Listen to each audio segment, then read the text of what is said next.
The house, right, was trash everywhere, rotten food everywhere, all the newspaper everywhere. The blood was like very sticky, cannot remove at all. The couch also got the stain, so we had to lift up the couch. The smell just blow at our face one. Even with the mask on, can smell.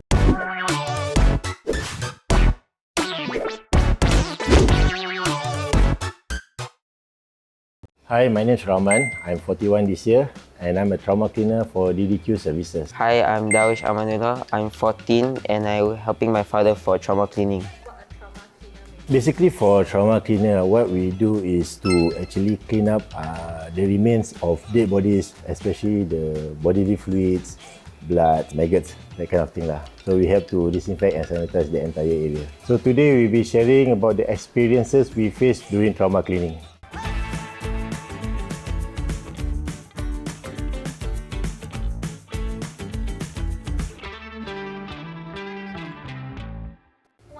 I think Darwish lah. Rock, paper, scissors. Okay, fine, you start. Why did you decide to be a trauma cleaner? Back then, for my company, we are doing more on disinfection and sanitizing. We actually received a phone call one day asking us to do a general disinfection. Once the door lift opened, we start to have this very unique smell. You know, from far you smell those like people cooking nasi lemak, the sambal, right? It's something like that. From afar, we actually see the police line. So I know something was amiss. When we are approaching nearer to the unit, the smell getting stronger, but it changed. And once he opened up the door, the whole smell came knocking on my face. From that first case, we stated the smell as the smell of death.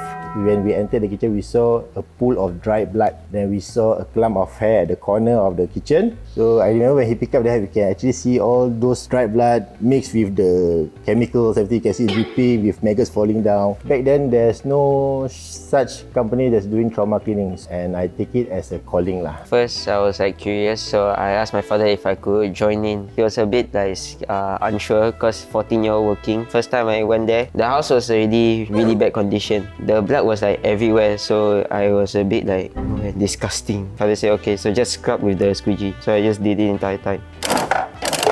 What was the most memorable case you have ever taken on? So the most memorable case was that the house, right, was trash everywhere, rotten food everywhere, all the newspaper everywhere. The blood was like very sticky, cannot remove at all. Then with all the rotten food everywhere, it really mixed with all the dead blood, so it smelled really bad. The couch also got the stain, so we had to lift up the couch. The smell just blow at our face one. Even with the mask on, can smell. It's like noodle, but you leave it in the fridge without covering it for too long. Then later when you reheat it, the smell comes in. We have this one particular case whereby the body has really decomposed almost a month inside a toilet. The bodily fluid really choked the drainage. So the water from the toilet mixed with the bodily fluid actually flew up to the kitchen. The neighbor downstairs went up to meet us. He told us that the water from above actually seeped into his unit below.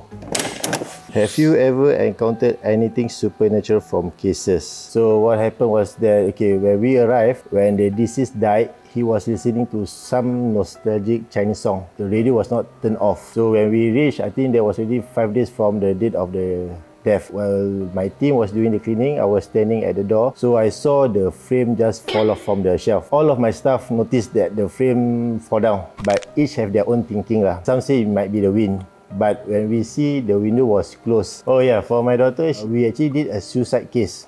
Okay, so after we've done with the cleaning, right, I asked her to actually do the fumigation for the whole house. She went out to the house on the 2nd floor. She feel that somebody is beside her. She actually saw a shadowy figure right beside her. I was beside her fumigating the house, right, level 2. She said she felt something. I was like, then I went to the toilet. The toilet there, very quiet, very eerie there. So I ended up while fumigating, I looked behind instantly, like something touched me. Then ended up nothing was there. How do you feel about your children following in your footsteps? At first, I'm against the idea of them joining me, but I'm the one who actually willing to give opportunity to those who want it, but provided that they do not stake their education. Because to me, education is still very important. At first was the sister. So Kashina started, I think, somewhere in 15 years old. Darwisy started quite recently, around 14 years old. I hope that they are able to see life differently. You know, for us as a family, we believe that death will come to us in anytime, anywhere. So we should, at the moment, live life for the moment. Life is just life. You just have to go on.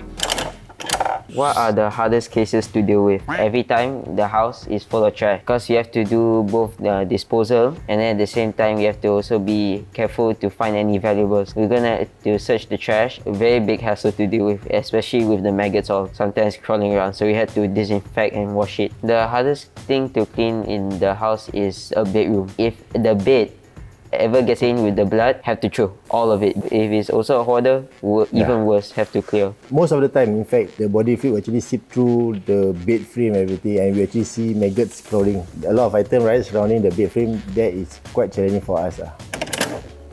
Drama cleaners earn a lot of money as not many offer such services.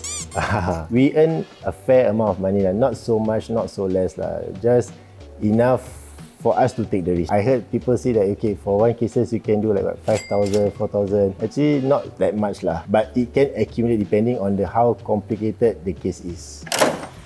What is the most gruesome death you have ever seen? Is the most recent one. The person said to my father, it's just only the toilet. Until when we came in the house, apparently it was both the toilet and her bedroom. She said the scene was very gruesome. I was a bit like, are you sure? Just a toilet? Until I went in the bedroom, the blood was everywhere, everywhere, the cupboard, the bed frame, seep through even the cardboard. The plastic ended up covering the entire blood, making it even more harder to clean. There was this one case, it happened at a newly built estate. The body was actually found behind the main door. It all started from the bathroom, so we believe he actually had a fall. We can actually see the struggle. You can see that he's trying to hold on to the sink, whatever that he can hold on, he tried to hold on. The whole toilet was covered with the blood trail. Then until finally he succumbed at the back of the front door. You know that the door there, right, there's a wall. There was an actual handprint with the blood on it. Like he was like trying to hold on to the wall. It's not gruesome, it's more of like sad. If I were in his shoe, right, I see that okay, I just bought a house. Unexpectedly, I fall off, I die. So whatever that I planned for my life actually just gone like that. How do you approach family members of the deceased? I will advise them about okay, what is their next steps. Normally it will be about the insurance, about the house matters. At this point of time, they are very, I would say, stressed. They are overwhelmed with the news of the sudden death. I also see what society is not able to see. For example, we have case sisters, during their fathers still alive, right? They actually have different, I would say, different love. The father loved the younger sister more than the elder sister. The elder daughter, she was like very sad. She did not see any of her pictures inside the father's house except for the younger daughter pictures. Sibling fighting among themselves, who's to pay for the cleaning charges, sitting among themselves, we are doing the cleaning, they're talking about okay, how are they going to go about with the flat, who's going to take a portion of the money.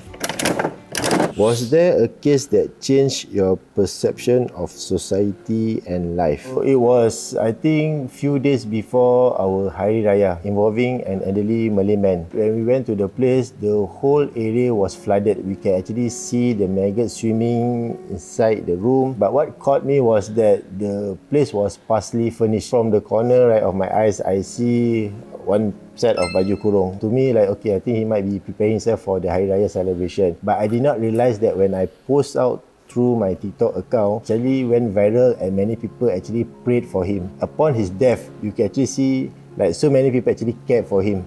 So that kind of changed my perspective. Like, during your life and death, it can actually be a difference. For me, it was that second job I had. I originally thought it was just going to be an average house. But then that was the first time I actually had to deal with a hoarder. There was dead birds on the cages with all the feces everywhere. Apparently, the healthy brother died instead of the unhealthy one. The healthy brother was taking care of him and then he ended up dying. It really changed the perspective of anyone could die at any point. What are the common crime scene cases that you encounter? So the very common cases that we encounter, right, will be suicide and also murder. So this case is quite high profile. It actually involved the husband stabbing the wife. I can literally see where it all started. So basically it started from the master room. That's where they actually had their first arguments, and I believe that is where the first stabbing started. The wife was either running away, because we can actually see the blood trail at the dining area. They had another scuffle. That area is where the husband actually stabbed her multiple times. But then we actually see maybe the wife was crawling towards the kitchen until she finally succumbed to her death at the service yard. The service yard, it was actually full of blood. It's like a swimming pool full of blood. During the court case, we get to know that the wife was actually pregnant 3 months, I think. It actually affected me because I can imagine how the wife was, frightened, scared, at the same time she was helpless. I cannot imagine for a husband, to actually just let the wife with his fetus inside. I would say on site, we try not to get emotional. Our safety comes first. So we need to make sure that, we're able to complete the job without having any accident. For me, I never had to experience one before, but I only heard of one suicide case that my sister talked about. She said that the person who died was the maid, and then she hanged herself across the ceiling fan. The children opened the door and were confused why she was hanging just on the ceiling fan. What keeps you going at your job? What keeps me going is that some gesture that the deceased family will show to me that make me like my job, right? It's like they will say that thank you, that they really appreciate what I did for them. It really makes up my day. For me, my father later when he go back home satisfied, then that one just keep me going already because he already done with the job. Yeah, popular trauma cleaner. I think that's a very good thing to look up. And some people think that trauma cleaning is a dirty job. Yeah, it is a dirty job, but it's a job that someone needs to do it. So if it's not us, then who's going to do it? For Rahman, do you have anything to say to yourself? For Darwis, I think you can do better. I'm proud of what you're doing right now. Hopefully, you are able to improve on what's need to be improved.